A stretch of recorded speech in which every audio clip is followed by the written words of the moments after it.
Hi, welcome to the channel, and what I'd like to do today is show you how to improve this photograph. This is a photograph taken by a student who was here last summer.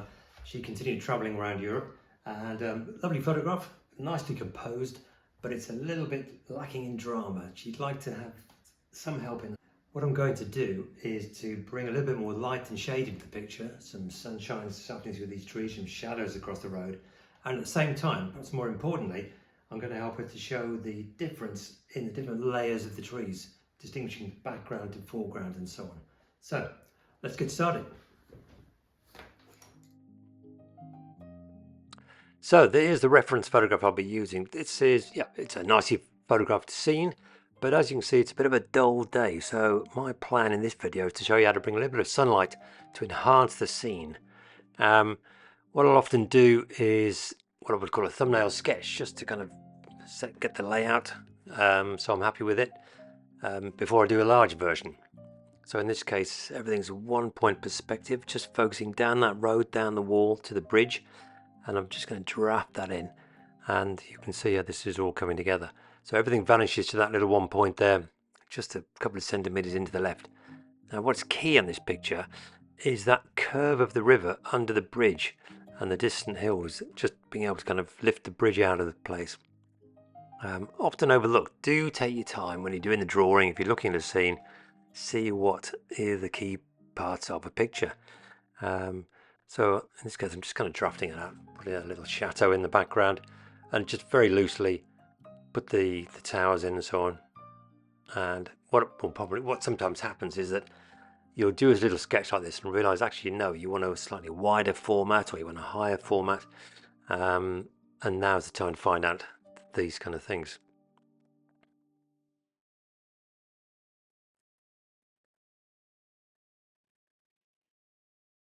Great, so that's getting the kind of suggest the lines of the road and so on, a hint of where the reflections are, and I think we're ready to go.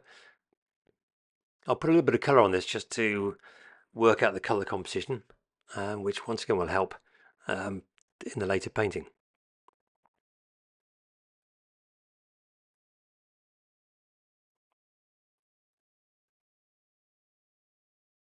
So yeah, I've looked at it, as you can see, I've realised actually it'd be nice if it was slightly wider and also a little bit higher, because you don't want those, the towers, the actual kind of roofs, touching the top of the picture. So now I'll just do this all a little bit more accurately on a slightly larger picture, which I'm going to be working on later on. I think you can see there's a line there which is quite close to the tower, the tops of the towers. I will actually rub that out and move it up a little bit higher.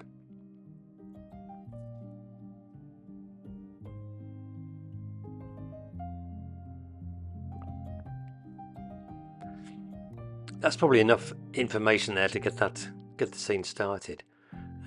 It's a kind of travel journal style sketch we're going to work on today. It's not a hugely detailed piece of work I want to paint.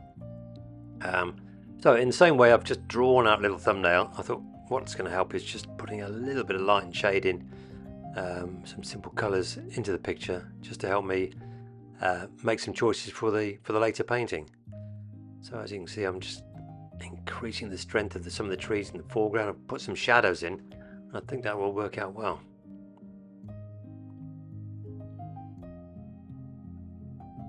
So now that's in place, you can see, oh yeah, okay, so I've seen what can work and what's not going to work. So now I'm going to put some tape around the scene. I've drawn it, got the frame around there. I've lifted the frame at the top slightly to give me a bit more sky. The key thing is, of course, as well, you'll see later, to put the tape on a board or on the table and rip it off, so it just takes some of the stick away, because you can rip the paper if you're not careful when you take these off later on, and that's not a great moment. So now I'm just, I've decided kind of, rather than doing the blue sky, I'm going to keep a kind of slightly rainy, threatening sky, but have that effect of the sun shafting through the trees just to kind of illuminate the day. Just very light washes to begin with, just hinting at leaving the kind of whites in there I can under the bridge, and so on and so forth.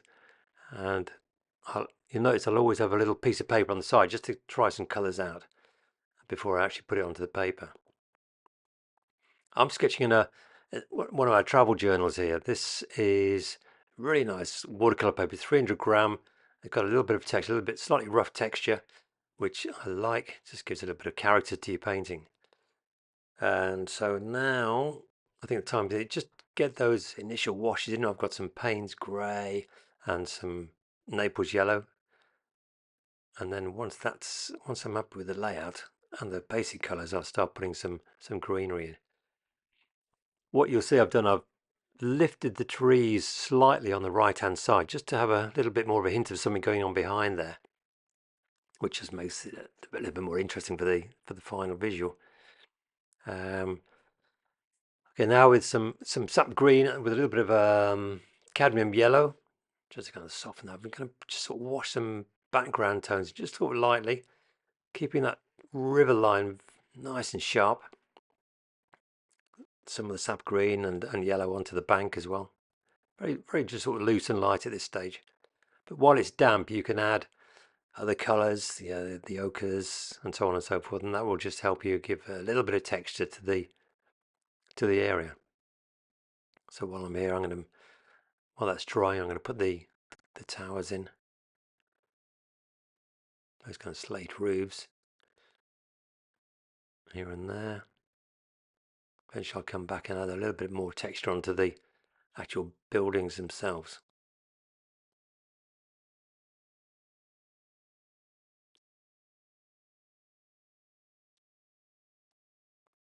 So this is still the basic kind of background layers. As you can see, it's all about the same intensity, same value. Just to kind of familiarize myself, if you like, with how it's all coming together. And then this will be drying and I can start intensifying the colors.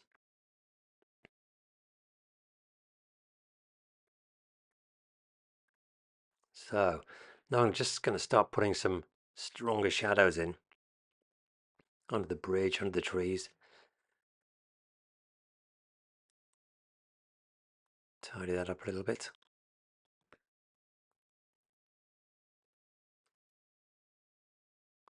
Okay, so now I'm just going to intensify the greenery in the kind of the woods in the distance. But as you can see, I'm just going to keep it nice and sharp along the bridge, which really is like a negative painting, just make that bridge stand out. I'm working with sap green, and I'm occasionally rinsing out my brush and just blending it slightly. So there's a little bit of texture in the background, nothing too specific, but still quite pale. While that's drying, I'm going to just wash in some soft sort of golden yellow into the trees on the right hand side.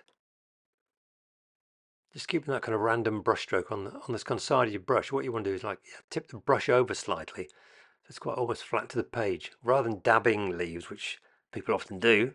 You know who you are. This kind of soft brush stroke works so much better, which is what I'm going to do here as well. Just adding a little bit of darker green now to those trees on the right hand side.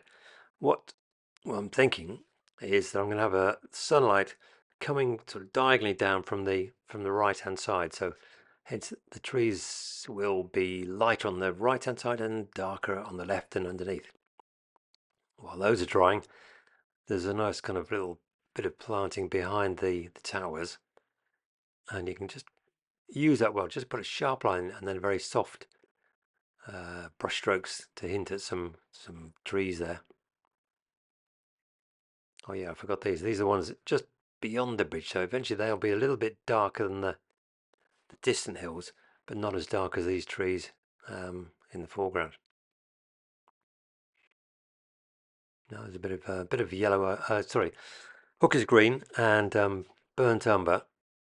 That will now just start to intensify that area right down there by the river's edge. Going to outline some trees. And now the bridge is really standing out. Yeah, now some strong shadows underneath the bridge, and just on those trees beyond the bridge. If you look at the photograph, you can see how those trees are darker, and that darkness makes these foreground trees stand out. So what I often have people come to me and say, I can't do the trees. The trees is like a sea of green. The trick is really to have a lightness in the background. Then as you come forward, there's a middle ground and then foreground, intensifying those colours just to make them, yeah, the distant colours fade away into the distance, a bit of aerial perspective, and then colours getting stronger in the foreground. And using that kind of edging of the trees just to make the foreground trees stand out. So that's looking quite sharp there on the left hand side now. And now I'm going to add a little bit of darkness to these trees on the right hand side. Slightly more detailed brushwork. Just being aware of trying to kind of hint at them different trees, a little bit of shadows here and there, and just as I've got this done, I'll just rinse the brush out and blend these trees. Yeah, rinse the brush out, wipe it on the tissue, and you can just blend those trees, and it gives a nice sort of soft effect. And maybe we'll come back to those. Just it looks quite dark at the moment, but I think it's going to lighten quite nicely.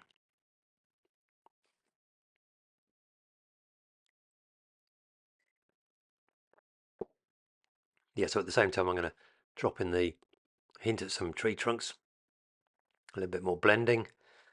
And you can always come back and add more darkness to a picture, to a scene, but it's more difficult to get it lighter again.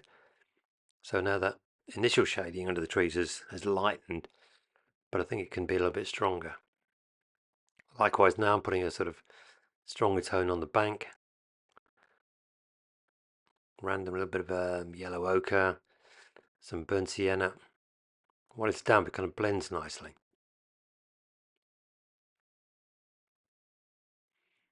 Eventually I'll put some stronger shadows in there. But okay, now let's have some water going on.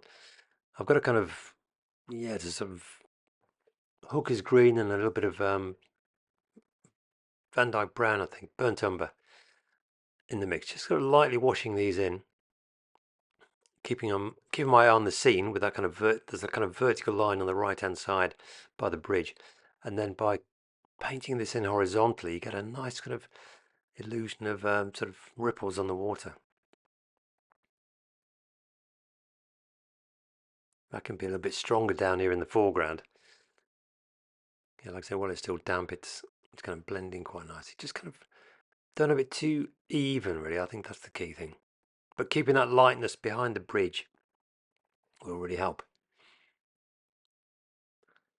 So that's taking shape. Let's bring a little bit more shadow in now.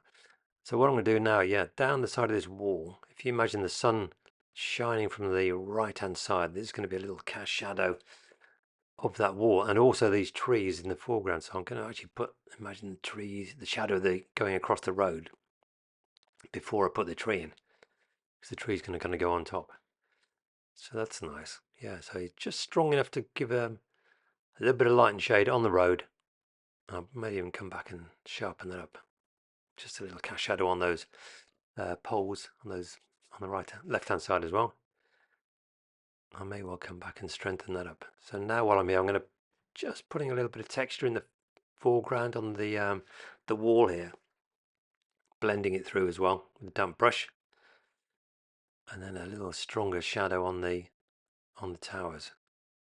You may ask, how do I know where to put it?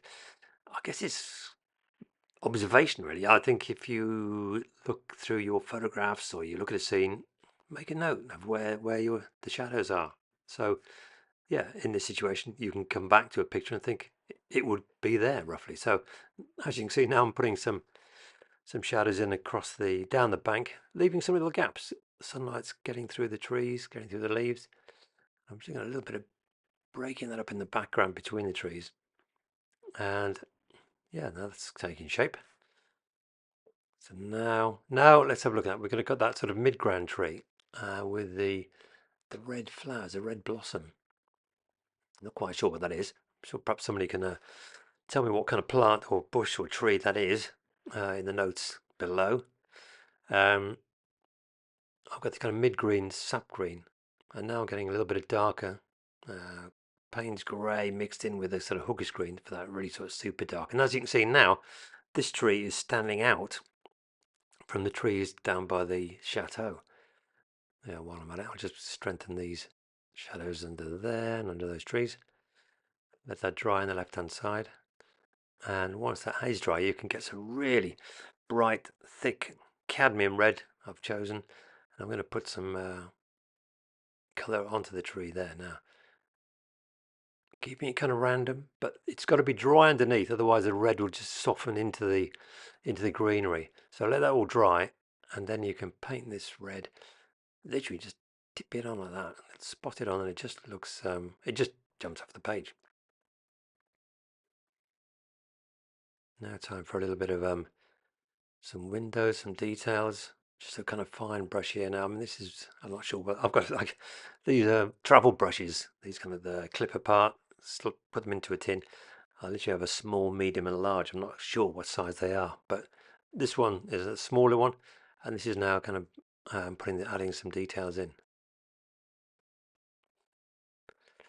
So this is now, I've decided to actually strengthen the shadow up a little bit on that kind of road area. Some stripes into the road. We've got some things going on there and there, which is great. There we are, a little bit of texture on the bridge, that's nice. Now the dog's coming to see how I'm getting on. So yeah, as you can see, the clouds have kind of softened off from the initial wash. So I've decided to go back and add a little bit of strength to the colour. That's great. So just, yeah, some slightly heavier washes of kind of I think it's magenta and Payne's grey, and then I've just used a clean brush. And while I'm doing it, I'm just going to put a little bit of a hint of kind of sort of bluish colour in the water, a bluey grey, just sort of brushed horizontally across the page, and that looks great. So now, as you can see, I'm going to be carefully taking this off, and unfortunately, yeah, the tape did rip the paper, but what you can do is put that down, put a piece of paper on the top, and with your fingernail just rub that down, and that will repair it. If I was going to do it more, I might even get a bit of white gouache to retouch the edge. But now, finishing off with a 2B technical pencil, just adding some details to the paving slabs in the foreground and on the trees. Perhaps a hint of some sort of balustrade there on the bridge. And as you can see, you don't need much, you just sharpen that a bit. It's about that kind of light and shade. It's the strength of the trees in the background and the midground and the foreground. And now just a couple of little details in there. I think that's about it. I won't do any more than that.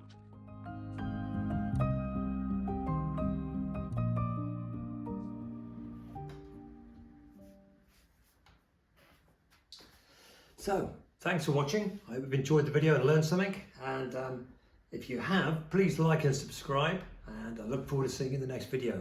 And, oh, if there's a topic you'd like me to tackle, please leave a note in the comments below and I'll see if I can fit that in. Bye for now.